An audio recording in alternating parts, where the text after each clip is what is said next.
Hi guys, PJ here. Today I'm working on a 2017 Renault Zoe ZE, so this is the electric one, and I'm basically going to be showing you how to fit a dash cam to it so that it goes on and off with the ignition and hides all the cabling.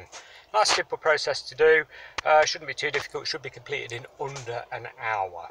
So, before we start the video guide, I just need to say that by following this guide I am held no way responsible or liable for any injury to yourself or damage to your vehicle. First things first, we need to have a quick look at what tools are useful to do the job. This is a normal sort of array that I would use. Typically, some long nose pliers, you may not need those. It's normally to get the fuses out if the fuse box is recessed. Most cars come with a little plastic grabbing tool to pull the fuses with, but the fuse boxes can be quite far back, so I normally use a pair of long nose pliers. Just makes life easier. Not necessary though. Some cable snips, may need those. Electrical tape, always. One or two cable ties, and I'll show you for what reason later, and a multimeter or one of those little screwdrivers that have a bulb in the end, so in other words a test probe. You touch the circuit and it glows, illuminates when the circuit's live.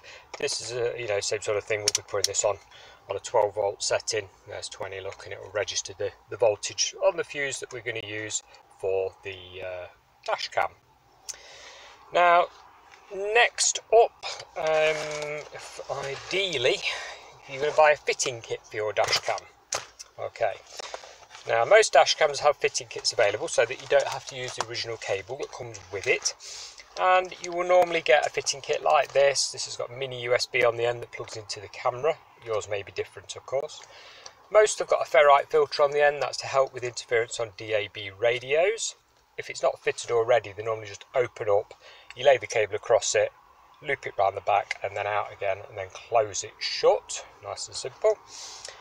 On the other end, you're going to have a particularly messy bundle that I've got here. Mini blade fuse or micro blade fuse, depending which one you're going to use. Now what this does, it doubles up a fuse socket into two. So in other words, you'll have a fuse here which will run the camera. This will be a 2 or 3 amp normally.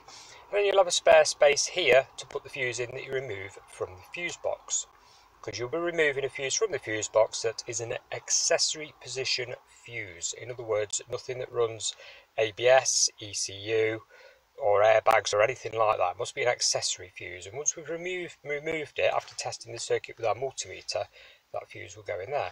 I'll show you later on what I'm on about with that. The only other cable you've got is an earth cable. Here we go.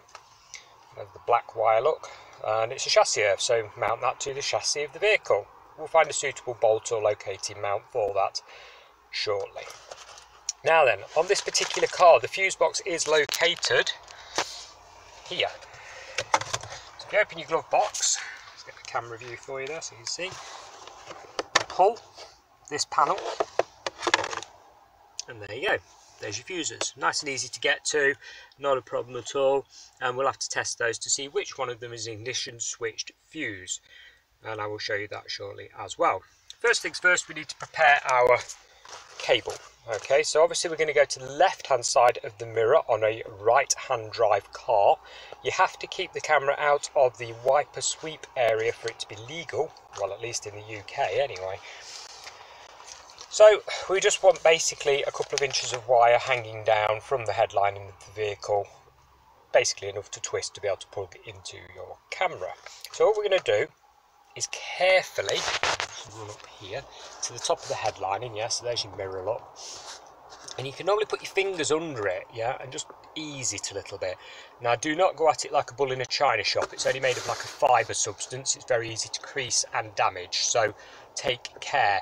If you can't get your fingers underneath it, get some sort of plastic scraper or leverage tool and just pop it under and give it a bit of a pull. Now all you're going to do is put your cable under that. So what I normally do is wrap a cable tie, once we've measured it up, around the cable. Obviously snip the end off the cable tie, as such. And then we normally couple the cable tie in tape. Now the reason I do this is because when you snip them, they've normally got a sharp edge.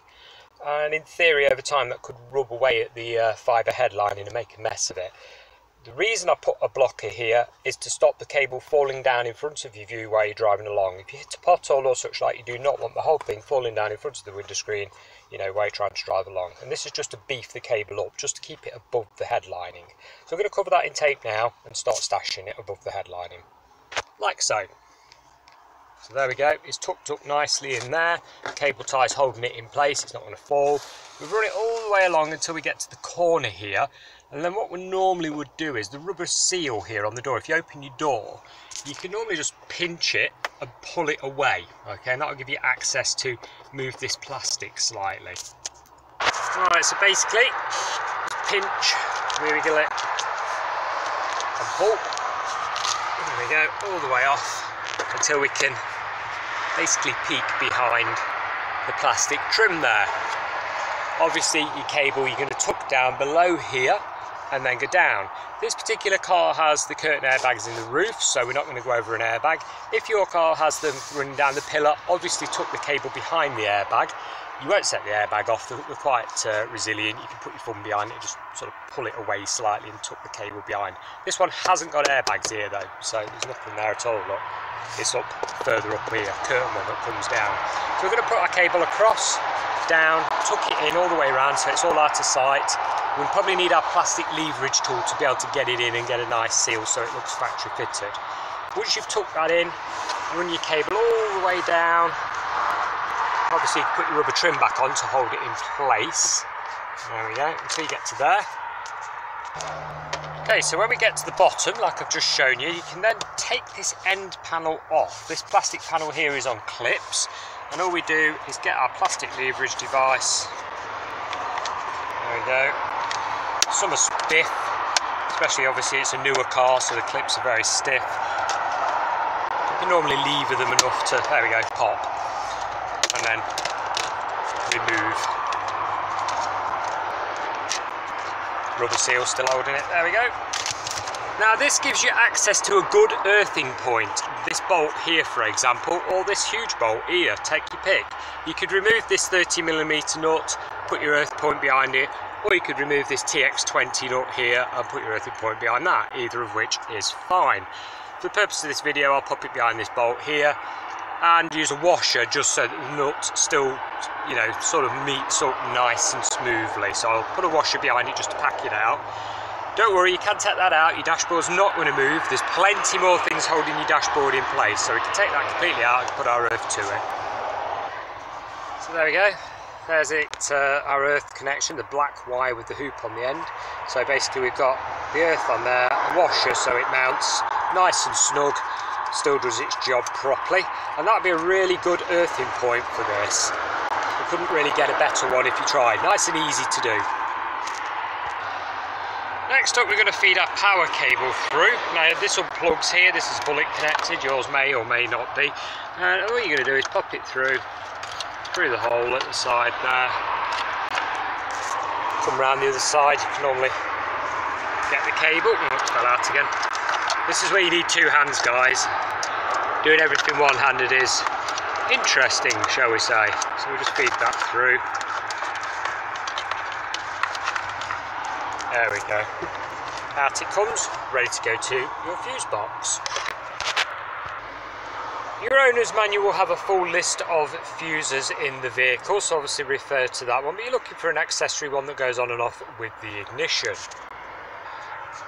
Now this particular car, this is a UK car, and obviously it will depend on where the car's built, where it's going and what spec it's got, but on the UK version, the scrap lighter here, which is a 15 amp fuse, right at the top here is an ignition switch, and it's the perfect one to use. So we're going to have multimeter here, turn the ignition off, just earth out the earth prong, and touch the end of the fuse.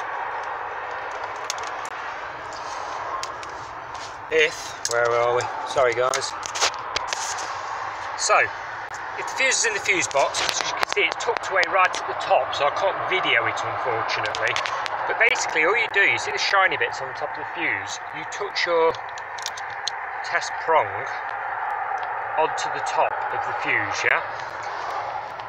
0 voltage is what you will read in the fuse box with the ignition off. Once you turn your ignition on and touch it again, you will read 12.4 or 11.8, around that region, and that will show you that that is an ignition switched fuse and it goes on and off with the ignition. Now obviously I'm talking about the one in the fuse box right at the top here, yeah? Once you've assessed that fuse goes on and off with the ignition, feel free to remove it, push it into your fuse spur and plug it in, like so, creating a power feed to your camera. Okay, so basically you've just doubled up the socket. You've got the original fuse there to run the original circuit, which is a cigarette lighter on this particular car, and you've got the 2 or 3 amp fuse to run the camera. Before you do any tidying up of any kind, now is a good time to plug your camera in and make sure it works. These particular cars basically have some accessory position fuses that come on when you open the door, so the car, in other words, powers up the cigarette lighter. As you can see, opening the door and locking the vehicle has powered up everything and has powered up the camera. Little zigzag through the battery there showing you it's charging. When you lock the car and come away from it, a few seconds go by and then basically it switches the power off and the camera will go off. So your last job to do is to, now you've assessed that the camera works, tidy up all this mess that you've got. Nice and easy to do if we just bunch it up, and there's a nice big cubby hole to put it in here. And there we go, all tucked away, nice and snug, down there and down there. We can now put the cover back on again. Obviously to put the cover on, yeah, you've got to take this off again if you put it back on.